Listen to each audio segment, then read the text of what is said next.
Long haul flights can seem daunting, especially if you've never done one before. But here are some tips on how I handle them and prep for them. So I've been on many, many long flights. I don't think technically they're all classified as a long haul. I think the longest flight I've ever done was like 16 hours. But generally speaking, I'm on flights somewhere between probably like 10 and 11 hours for most of my travels. Either way, that's a lot of time on an airplane. It's a lot of time sitting in a seat like this, unless you're fortunate enough to afford a more expensive seat on the plane in a different class level, or if you do the rewards game. Um, all that to be said, there's things that you can do to prep for a flight. I'm not just talking about the boring stuff like the hydration and snacks and sleep pillows and I don't know, whatever makes the flight comfortable. Those are all great things. They're not what I do for a flight. So, the number one thing I do for a flight is I really play a mental game. I'm a big believer in mind over matter for things, especially when it comes to flights. So, the big thing that I start doing is when I get ready for a flight, especially once I'm at the airport, and definitely once I'm on the plane, I start telling myself that, oh, actually, it's this time right now, and this time being my destination's time. I start telling myself, okay, we're gonna go have dinner and we're gonna go to bed, or we're gonna have lunch and then we're gonna take a long nap. I start trying to mentally prepare myself to sleep and wind down and just be extraordinarily comfortable and relaxed on a plane. Yes, of course, that's easier said than done for some people, especially if you're a nervous flyer. Fortunately, I love to fly. All that to be said, it's very much a mind game for me. I really try to shift my mindset to my destination, to the task at hand, which in this case is just getting comfortable and going to sleep. Flights, for obvious reasons, go by a whole heck of a lot faster if you're asleep. I know some people are rolling their eyes and probably getting ready to click away from this video when I say if your flights go faster when you're asleep.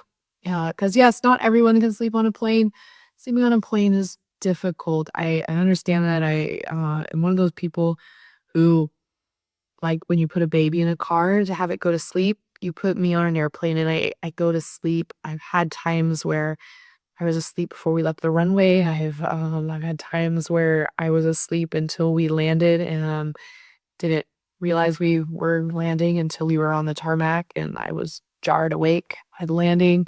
I have had times where I got on a plane, barely remember handing the flight attendant my dinner tray, and then I was out until landing. So I love to be on a plane. I love sleep. It's probably why I love to travel because I just don't remember any of the rough part about it, which in this case is flying. But I've thought a lot over the years about how I managed to get myself into a relaxed, sleepy state without doing silly things like tiring myself out, staying up late, anything like that. It's really a mind game for me. So I really try to start shifting my mindset to the things I said earlier. The time that is in the other my destination's location. Generally I fly at night or later flights, so I'm already kind of going, okay, I could go to bed early.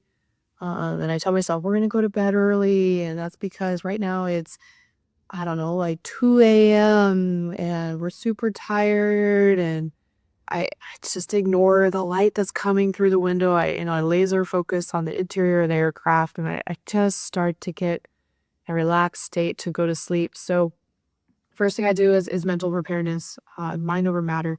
There's other things I do to get comfortable. Of course, making sure that I am warm and at a comfortable temperature on the plane is super helpful for preparing for a flight. I like to make sure that I've had a snack before I get on the plane, generally a light snack. I try to have, like, something that I know is relaxing to me, which would be a cup of tea. I usually have, my chai lattes. They're my favorite thing. They're my treat when I travel, before I get on the plane, early enough that I'm able to go to the bathroom one last time before I get on the aircraft. I love to have something light that's filling, but also that's not It's not heavy, so I love to have, like, a yogurt or parfait. I love to have fruit before I'm cutting on an airplane. There's a lot of scientific research behind that on why that's good for you, and, not gonna go down that rabbit hole. I am not a scientist. I'm not a doctor. I'm not medically trained, but I definitely, if I was you, I'd research the best things to eat before getting on an airplane because believe it or not, they do help. I do the same all the time. I found what's worked for me though is having a cup of tea and having like a yogurt or parfait. It just gives me this place where I'm like very zen and peaceful and I'm not overly full. I also mentally prepare myself that I'm staying awake and through dinner, if for no other reason than I pay for dinner on the airplane. The desserts are usually pretty good. And then I'm going to bed.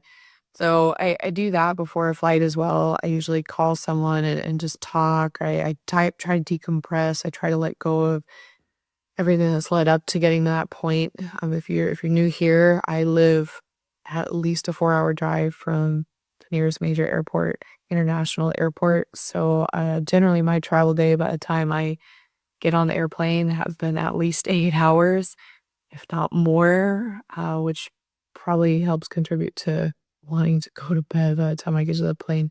But um, I just really try to get into that zone, into that peace. A peaceful state. Other physical, more like physical items, things that I do as well. I don't wanna go down the rabbit hole of travel pillows. That could be its whole video on itself.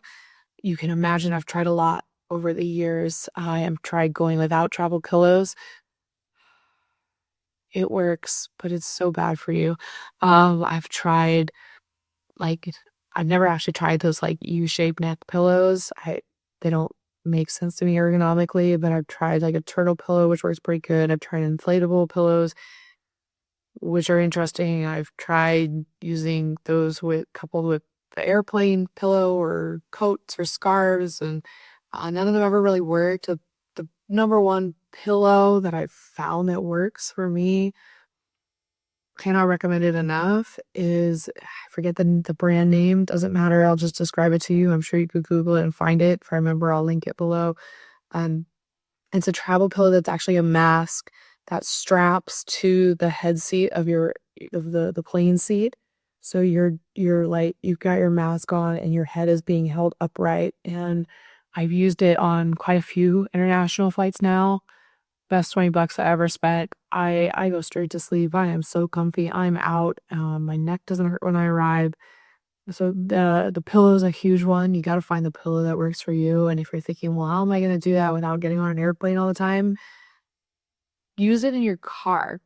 Try just going and sitting in your car with the pillow, lean your seat back a little bit. Oh, just try it. It sounds ridiculous. I'm gonna tell you right now, I've done it more times than I probably care to admit to. It's been a great way to experiment for how to get comfortable on a plane. But yeah, I also try to do temperature. I like to be warm. I like to be like cozy. So I usually do put the airplane blanket on or my scarf or a coat on backwards. Actually works really well for me. Um, what else do I like to do? I like to make sure that my feet are comfortable. I probably remember safety first before I suggest this. Always safety first on an airplane, and please listen to your flight attendants. That being said, after we're in the air, they were afraid to move about the cabin, as they say. And I like to pull my bag or whatever I have under my feet back a little bit so I can stretch my legs out. And a lot of times I can kind of rest my legs on the backpack or the bag that I have under the seat. And for me, that's super comfortable. I also use with it the compression socks. Those have been really helpful. I do like to loosen my shoes because my feet, even with compression socks, still swell and I can feel it really across the top of my arch. So all that to be said, these are things that I do to prep for the flight, and all of them coupled together make it for a comfortable, pretty easy, long haul or 9, 10, 11 hour flight. But I will say again, the number one recommendation I have for people that you never hear anybody talk about is playing that mind game. The mind is so powerful, and I think it's so underrated in travel. If you can mind over matter and convince yourself mentally that even if your flight it takes off at 6 p.m., but your destination is 2 a.m., and you can convince yourself that that is the time that you are sleepy and you are going to bed and you are gonna sleep for, let's say, I don't know, 8 hours, you would be surprised, at the success you'll have in that. So, those are my top tips. I hope they're helpful. Totally not offended if they're not. I'll never know the difference unless you drop it in the comments. I've got some other thoughts down. I've talked about this video, so I'm so excited. I have some other things I could talk about. And yeah, as always, again, I'm super excited you're here. This is just kind of a fun project that I'm doing and working on building and just seeing where things go. And I'll look into continue to flesh out the blog and who knows what else is in the future. Travel planning, of course. If anybody wants to talk travel, tell me my calendar. And yeah, I'll see you on the next one. Bye.